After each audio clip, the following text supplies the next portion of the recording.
हाँ तो good afternoon, happy Sunday for you. आप लोग का अच्छा जा रहा होगा। तो आज मैं एक टॉपिक चालू करना चाह रहा हूँ जो बहुत अजूबा होता है। लोग बच्चों को लगता है कि हाउ इट कम्स। क्लास 10 तक तो अच्छे खासे मतलब जोड़ घटाव गुना भाग था। अब अचानक से ये differentiation D Y by D X ये फंडा कहाँ से आया। तो मैं इस पे आज डिस्कस करना चाहूँगा। तो और थोड़े अच्छे तरीके से बताने का कोशिश करूँगा। सो आप लोग जो जो बच्चे 11 12 में हैं काइंडली मतलब हाँ, नेट कनेक्शन चला गया था। तो चलो अभी मैं बताता हूँ कि डिफ्रेंसिएशन डिफ्रेंसिएशन इसे हिंदी में क्या बोलते हैं। इसे हिंदी में बोलते हैं आपका जाके अवकलन। इसे बोलते हैं अवकलन। अब डिफरेंशिएशन का आता कहाँ से, ये पहला बात है जो मैंने बताया है कि ये नया एक मैथमेटिकल ऑपरेटर। डिफरेंशिएशन आपका ये क्या है, आपका एक क्या है, मैथमेटिकल ऑपरेटर। इसे हम लोग मैथमेटिकल ऑपरेटर बोलते हैं, like plus minus multiply and divide kind of thing. ये वही है अवकलन। तो इसका कॉन्सेप्ट कहाँ आता है, मैं बेसिक से बताना चाहूंगा। जैसा कि क्लास 9, अब मैं आता हूं क्लास 9 फिजिक्स। क्लास 9 के फिजिक्स पे आते हैं। तो क्लास 9 के फिजिक्स में आप देखोगे कि इससे रिलेटेड एक चैप्टर है, speed, velocity, acceleration, distance, displacement. ये सबसे रिलेटेड एक चैप्टर है, motion in a straight line. तो वहां पे जो सिचुएशन आपको दिया गया था, आप याद करो। तो आपको बताया जाता था कि कोई डिस्टेंस पर यूनिट टाइम में कोई जितना ट्रेवल करता है उसे हम लोग बोलते हैं स्पीड, और जब उसके डायरेक्शन को हम मिला देते हैं तो वेलोसिटी बन जाता है। तो ये होता है कि ये एवरेज है। अब पर यूनिट टाइम पर जब हम लोग तो ये तभी के सिचुएशन में था। तभी जो भी आप वेलोसिटी पढ़ते थे वो क्या थी, यूनिफॉर्म थी ना। पर एक्चुअल दुनिया में तो ये चलता नहीं है। एक्चुअल दुनिया में आपका क्या चलता है, एक्चुअल जैसे आप चलते हो, आप कैसे चलते हो आप लोग, या मैं कैसे चलता हूँ। हम लोग कहीं जाते हैं, कभी पिकअप लेते हैं, कभी स्लो होते हैं, तो we are changing our motions. तो अब हम लोग साइंस अप्लाई करते हैं अपने प्रैक्टिकल लाइफ में। सो अब हम इन सब प्रैक्टिकल सिचुएशन जहां पे आपका आपका चेंज हो रहा है सब कुछ, मतलब एक तो मेन चेंज हो ही रहा है पर दूसरा और भी चेंज हो रहा है। जैसे मैं एग्जांपल में आप लोगों को बताता हूँ। मेरा फोन फिर से गर्म होने लगा, मुझे कुछ जुगाड़ करना पड़ेगा। तो मैं यूज कर रहा हूँ मेटल का कुछ ग्लास। ये देखो, ग्लास को फोन पे लगाऊंगा। ग्लास क्या करता है, थर्मल कंडक्ट करता है। तो बाई कंडक्शन इसमें हीट ट्रांसफर हो जाएगा मेरे फोन का। सो फिजिक्स है। तो अब मैं बताता हूँ आप लोग को कि होता क्या है। जैसे हम लोग जो निकालते हैं स्पीड का डेफिनेशन क्या था कि distance covered per unit time. Time का आपका यूनिट क्या है यहाँ, 1 सेकेंड। तो 1 सेकेंड में जितना चला। तो अब मान लो कि तभी यूनिफॉर्म रहता था, तो मान लो कि वो 15 मीटर 3 सेकेंड में चला। तो हम लोग इसको रेट निकालना है। ये क्या है, रेट ऑफ चेंजिंग डिस्टेंस। इसको हम लोग बोल सकते हैं, rate of changing distance with respect to time. तो यूनिफॉर्म है तो ये थ्रू आउट हर सेकंड में सही है। मान लो पहला सेकंड में भी इसने कितना चला, 5 मीटर। फिर दूसरे सेकंड में ये कितना चलेगा, और 5 मीटर। फिर तीसरे सेकंड में ये चलेगा 5 मीटर। पर होता क्या है, अब आप देखो, मतलब तीसरा सेकंड, थर्ड, इसको थर्ड कर देता हूं मैं, थर्ड, इसको सेकंड, और ये फर्स्ट। तो अब आप देखो कि डिस्टेंस कवर पर टाइम ये यूनिफॉर्म है, हर सेकंड में वो 5 कर रहा है। पर जब प्रैक्टिकल लाइफ में आता है तो ऐसा नहीं होता। आप एक सेकंड में कभी 100 बाइक जो चलाता है वो, कभी आप देखो भीड़ भाड़ वाले इलाके या स्पीड इलाके में जो बाइकर्स होते हैं वो 80 में चलाते हैं, फिर डायरेक्ट एकदम 20 में आते, 10 में आते हैं ना। बहुत सारे 11 12 के बच्चे बाइक चलाते हैं, क्या एक्सीलरेशन चेंज कर रहे हैं। तो वहां पे जो होता है सिचुएशन, हर चीज चेंजिंग अलग तरीके से होती है।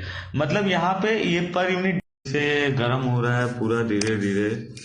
तो अब मैं आप लोग को बताता हूँ कि आगे अब क्या होता है डिफरेंस,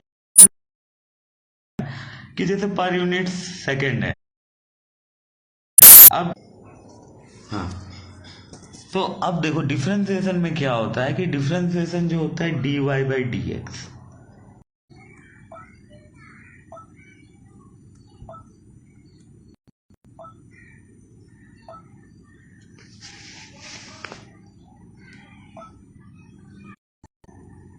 हाँ, तो अभी ठीक है, अभी फिर से आ गया नेट प्रॉब्लम है। तो इसे हम लोग क्या लिखते हैं, limit del X tending to zero. Limit, अब लिमिट क्या होता है अब ये भी मैं साथ में एक्सप्लेन कर दूंगा, थोड़े हल्के में करूंगा, क्योंकि यहाँ पे आपको फंक्शंस मैथमेटिक्स का मुझे पूरा क्लास लेना होगा, फंक्शंस और ये सब का। तो अभी मैं फोन को ठंडा करने के लिए ये कर रहा हूँ। तो अभी आप देखो कि यहाँ पे क्या होता है, limit del X tending to zero, और हम लोग लिखते हैं del Y by del X. अब यहाँ पे आपका डेल वाई क्या है, डेल वाई आपका क्या है, डेल वाई ये आपका क्या है कि change in Y, change in Y, और ये आपका क्या है। तो जियो का नेट प्रॉब्लम, मेरे पास बहुत डाटा है फिर भी अब क्या बोलोगे। जियो में यदि मैं बोलता हूँ तो वो लोग बोलते हैं आपके एरिया में बहुत ज्यादा यूजर यूज कर रहे हैं, तो ये मेरा प्रॉब्लम है भाई, मैं तो पैसे दे रहा हूँ अपना। अच्छा वो सब छोड़ो, तो हम लोग यहाँ पे क्या आते हैं कि limit del X tending to zero. Del X tending to zero का मतलब होता है कि ये जो मान लो कि जो हम लोग ग्राफ पढ़े थे, अब देखो क्लास 9 में ग्राफ बनता था, यूनिफॉर्म है, तो ये टाइम एक्सिस हो गया, ये एक्स एक्सिस को हम टाइम से रिप्रेजेंट करते थे, और इसको एक्स हो गया डिस्टेंस हो गया। तो अब मान लो कि ये मान लो ऐसे जाता था यूनिफॉर्म, मतलब जीरो पे ये कुछ 1 मीटर था, फिर ऐसे गया, तो ये यूनिफॉर्म था 9 का ग्राफ। अब का ग्राफ क्या हो जाता है क्लास 11 में आने के बाद, ये नॉन यूनिफॉर्म मोशन, मतलब ये पहले मान लो कभी ज्यादा तेज गया, फिर कम तेज गया, ऐसा गया। तो हम लोग जो वेलोसिटी निकालते हैं या स्पीड निकालते हैं, वेलोसिटी यदि हम इसे नॉन वेक्टर फॉर्म में ले तो ये हो जाता है only D X by D T. तो यहाँ पे एक्स आपका वो नहीं होता है, वेक्टर नहीं होता है, वेक्टर भी हम लोग डिस्कस करेंगे किसी दिन। तो dt क्या होता है, टाइम इंटरवल जो हम लोग लेते हैं बहुत ही छोटा लेते हैं। मान लो कि मुझे वेलोसिटी निकालना है तो वो किसी टाइम पे होता है। जब हम जनरल वेलोसिटी बताते हैं तो एवरेज वेलोसिटी होता है। जैसे मान लो 1 घंटा में मैंने यहाँ से बदरपुर किया, बदरपुर यहाँ से 30 किलोमीटर, सो मेरा एवरेज स्पीड हो जाएगा 30, पर बीच में मैंने कभी 60 भी किया बाइक को, कभी 10 भी किया, ब्रेक भी मारा, तो रुका भी, तो ऐसे चेंज होता है। पर तो उसका ग्राफ ऐसे होता है। तो यदि हमें छोटे टाइम के लिए निकालना है तो हम लोग जो dx बाई डी लिखते हैं, तो dx बाई डी मतलब क्या हो गया आपका, अब आप ये देखो dx बाई डी हो गया आपका वही जो यहाँ पे लिखा है लिमिट, अब नीचे वेरिएबल t है तो del T tending to zero और del X by del T. तो अब हम एग्जैक्ट मतलब del T tending to zero मतलब इट इज टेंडिंग का मतलब होता है ये जीरो के पास है, मतलब यदि हम एक्सिस ये जीरो है तो एकदम यहाँ के वैल्यू को हम लोग बोल सकते हैं this value tends to zero, और दिस वैल्यू बोल सकते हैं हम लोग टेंस टू जीरो। तो ये हो गया आपका डिफरेंशिएशन क्यों चूज होता है। तो फिजिक्स में आप जो भी क्वांटिटी देखो, जैसे आप 12 में भी जाओ तो फेराडेज लॉज देखो, तो उसमें कोई क्वांटिटी होती है जो किसी रेट ऑफ चेंज पे डिपेंड करती है। तो जहां आपका रेट ऑफ चेंज आया और 11-12 का फिजिक्स हो तो मतलब वहां पे वेरी करता ही है वो चीज। जैसे एक्सीलरेशन हो तो एक्सीलरेशन क्या होता है DV by D T, DV by D differentiation का। तो अब आपको पता चलेगा डिफरेंशिएशन क्यों आता। हाँ, तो ये मैंने बताया डिफरेंशिएशन के बारे में, ये क्यों आता है भाई। जो बहुत बच्चों को प्रॉब्लम होता है इसके कारण अच्छे बच्चों का फिजिक्स खराब हो जाता है, बच्चे डिफरेंशिएशन और इंटीग्रेशन देख के ही डर जाते हैं। हाँ, तो ठीक है, आप लोगों ने देखा, जिसने भी देखा। अब मैं शाम को आऊंगा तो 11-12 के बच्चे प्लीज आप लोग आओ, मैं आप लोगों को बताना चाहता हूँ, जस्ट एक टाइम पास की तरह देखो।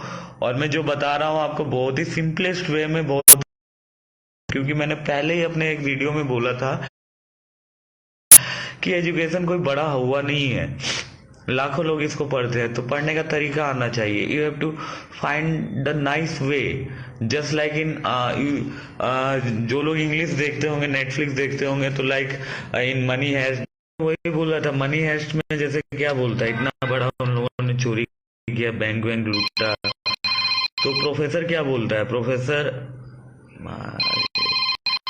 फोन भी आ जाता है, मतलब अरे यार जाओ ना यार, फोन भी हैंग मार जाता है। अभी सस्ता सस्ता लोगों ने सस्ता लेंगे। साइलेंस कर दिया मैंने।